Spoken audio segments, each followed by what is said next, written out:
Hi all, welcome back to my channel. ಇವತ್ತು spicy and ಸೂಪರಾಗಿರೋ ಒಂದು ಫಿಶ್ ಕರಿ ಮಾಡೋಣ. ಸೊ ಮೊದಲನೇದಾಗಿ ಫಿಶ್ ಕರಿ ಮಾಡೋದಕ್ಕೆ ನಾನು ಫಿಶ್ನ ಆಲ್ರೆಡಿ ಮ್ಯಾರಿನೇಟ್ ಮಾಡಿ ಇಟ್ಟಿದ್ದೀನಿ. ಫಿಶ್ ಮ್ಯಾರಿನೇಷನ್ಗೆ ಸ್ವಲ್ಪ ಟರ್ಮರಿಕ್ ಹಾಗೂ ಚಿಲ್ಲಿ ಪೌಡರ್ನ ಯೂಸ್ ಮಾಡಿ ಮ್ಯಾರಿನೇಟ್ ಮಾಡಿದ್ದೀನಿ. ನೆಕ್ಸ್ಟ್ ನಾವಿಲ್ಲಿ ಫಿಶ್ ಸಾಂಬಾರನ್ನ ಕುಕ್ ಮಾಡ್ಕೊಳ್ಳೋದಕ್ಕೆ ಸ್ಟಾರ್ಟ್ ಮಾಡ್ಕೊಳ್ಳೋಣ. ಮೊದಲು ನಾನಿಲ್ಲಿ ಒಂದು ಪಾತ್ರೆಗೆ ಸ್ವಲ್ಪ ಆಯಿಲ್ನ ಆ್ಯಡ್ ಮಾಡ್ತಾಯಿದ್ದೀನಿ.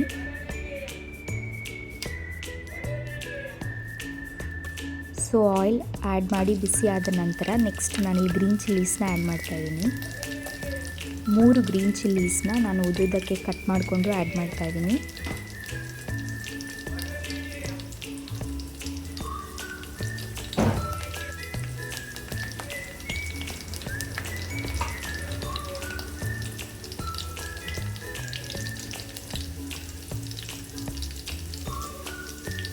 ಗ್ರೀನ್ ಚಿಲ್ಲೀಸ್ ಆಯಿಲಲ್ಲಿ ನೀಟಾಗಿ ಫ್ರೈ ಆಗಬೇಕು. ಸೊ ಗ್ರೀನ್ ಚಿಲ್ಲೀಸ್ನ ಆಯಿಲಲ್ಲಿ ಫ್ರೈ ಮಾಡೋದ್ರಿಂದ ಗ್ರೀನ್ ಚಿಲ್ಲೀಸ್ ಫ್ಲೇವರ್ ನೀಟಾಗಿ ರಿಲೀಸ್ ಆಗುತ್ತೆ. ಅದರಿಂದ ನಿಮ್ಮ ಖಾರನೂ ಕೂಡ ಕಂಟ್ರೋಲ್ ಲೆವೆಲಲ್ಲಿರುತ್ತೆ. ನೆಕ್ಸ್ಟ್ ನಾನಿಲ್ಲಿ ಜಜ್ಜಿರುವಂತಹ ಬೆಳ್ಳುಳ್ಳಿನ ಆ್ಯಡ್ ಮಾಡ್ಕೊತಾ ಇದ್ದೀನಿ. ಈ ಥರ ಶುಂಠಿ ಮತ್ತು ಬೆಳ್ಳುಳ್ಳಿನ ಆದಷ್ಟು ಜಜ್ಜಿ ಯೂಸ್ ಮಾಡೋದ್ರಿಂದ ಫ್ಲೇವರ್ ಇನ್ನೂ ಎನ್ಹ್ಯಾನ್ಸ್ಡ್ ಆಗುತ್ತೆ. ಸೊ ಸಣ್ಣದಾಗಿ ಕಟ್ ಮಾಡಿಕೊಂಡು ಅದನ್ನು ಜಜ್ಜಿ ಅದ ನಂತರ ಆ್ಯಡ್ ಮಾಡ್ತಾಯಿದ್ದೀನಿ.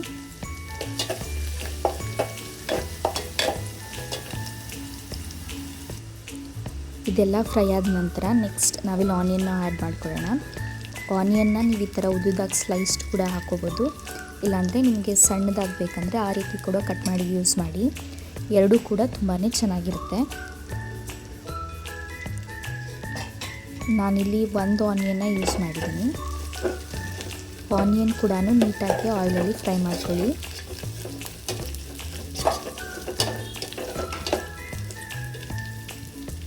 ಆನಿಯನ್ ಬ್ರೌನ್ ಆಗಿ ಅಷ್ಟು ಬೆಂದ ನಂತರ ನೆಕ್ಸ್ಟ್ ನಾನಿಲ್ಲಿ ಟೊಮೆಟೊನ ಆ್ಯಡ್ ಮಾಡ್ತಿದ್ದೀನಿ. ಟೊಮೆಟೊ ಕೂಡ ಜಸ್ಟ್ 1 ಆ್ಯಪಲ್ ಟೊಮೆಟೊನ ಯೂಸ್ ಮಾಡಿದ್ದೀನಿ. ಅದನ್ನು ಸಣ್ಣದಾಗಿ ಕಟ್ ಮಾಡಿ ಆ್ಯಡ್ ಮಾಡ್ತಾಯಿದ್ದೀನಿ. ನೋಡಿ, ಈ ರೀತಿ ಬೇಯಬೇಕು. ಈರುಳ್ಳಿ ಟೊಮೆಟೊ ಎಲ್ಲ ಕೂಡ ನೀಟಾಗಿ ಬೆಂದಾದಮೇಲೆ ನಾನಿಲ್ಲಿ ಸಾಂಬಾರಿಗೆ ಬೇಕಾದಷ್ಟು ಉಪ್ಪನ್ನು ಆ್ಯಡ್ ಮಾಡ್ತಾಯಿದ್ದೀನಿ.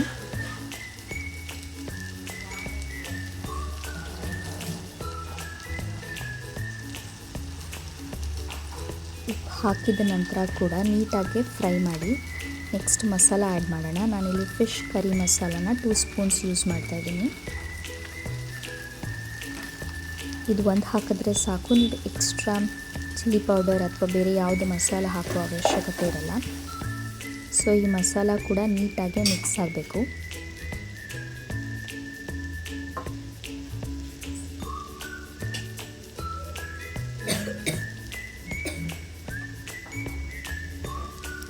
ಈಗ ನೆನೆಸಿಟ್ಕೊಂಡಿರೋ ಹುಣಸೆ ಹಣ್ಣನ್ನು ಆ್ಯಡ್ ಮಾಡ್ತಾಯಿದ್ದೀನಿ. 1 ನಿಂಬೆಹಣ್ಣು ಗಾತ್ರದ ಹುಣಸೆ ಹಣ್ಣನ್ನು ನಾನು ನೆನೆಸಿಟ್ಕೊಂಡಿದ್ದೆ. ಅದ್ರ ಮಸಾಲಾನ ಪೂರ್ತಿ ಆ್ಯಡ್ ಮಾಡ್ತಾಯಿದ್ದೀನಿ.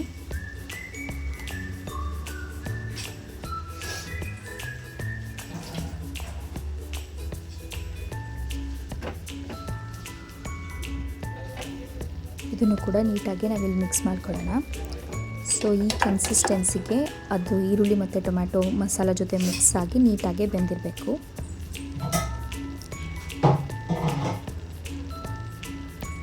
ಇದು ಪೂರ್ತಿ ಬೆಂದ ನಂತರ ನಿಮಗೆ ಸಾಂಬಾರು ಯಾವ ಕನ್ಸಿಸ್ಟೆನ್ಸಿಗೆ ಬೇಕೋ ಅದನ್ನು ನೋಡಿಕೊಂಡು ನೀರನ್ನ ಆ್ಯಡ್ ಮಾಡ್ಕೊಳ್ಳಿ. ನಿಮಗೆ ರಸಮ್ ಥರ ತುಂಬ ತೆಳುವಾಗಿ ಬೇಕಂದರೆ ಸ್ವಲ್ಪ ನೀರನ್ನ ಜಾಸ್ತಿ ಆ್ಯಡ್ ಮಾಡಿ. ಇಲ್ಲ ಗ್ರೇವಿ ಕನ್ಸಿಸ್ಟೆನ್ಸಿ ಬೇಕು ಅಂದರೆ ಆದಷ್ಟು ನೋಡಿಕೊಂಡು ನೀರನ್ನ ಕಮ್ಮಿನೇ ಆ್ಯಡ್ ಮಾಡಿ.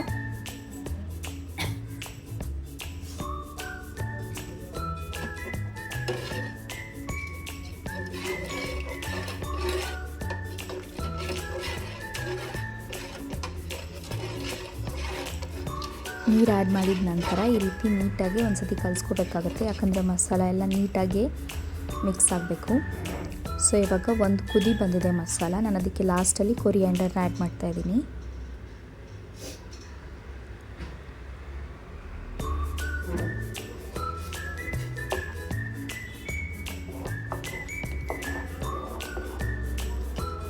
ಈ ರೀತಿ ಎಲ್ಲನೂ ನೀಟಾಗಿ ಮಿಕ್ಸ್ ಮಾಡಿಕೊಂಡು ಒಂದು ಕುದಿ ಬರೋವರೆಗೂ ನೋಡ್ಕೊಳ್ಳಿ. ಈ ರೀತಿ ಕುದಿ ಬಂದಾದ ನಂತರ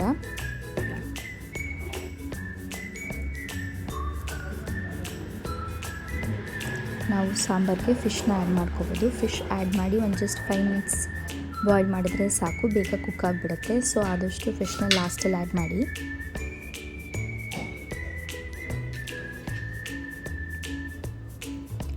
ಸೊ ಈಗ ಮಸಾಲ ನೀಟಾಗಿ ಕುಕ್ ಆಗಿದೆ. ಸೊ ನಾನು ಫಿಶ್ನ ಆ್ಯಡ್ ಮಾಡ್ತಾಯಿದ್ದೀನಿ.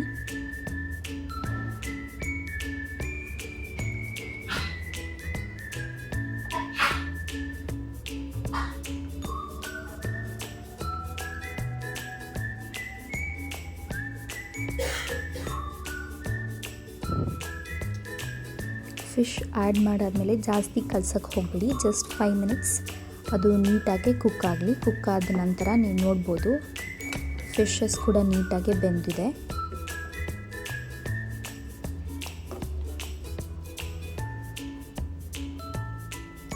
ಸೊ ಫಿಶ್ ಕರಿ ಜೊತೆ ರೈಸ್ನ ಪೇರ್ ಮಾಡಿದ್ದೀನಿ. ಸೂಪರ್ ಆಗಿರುತ್ತೆ. Thank you for watching. By.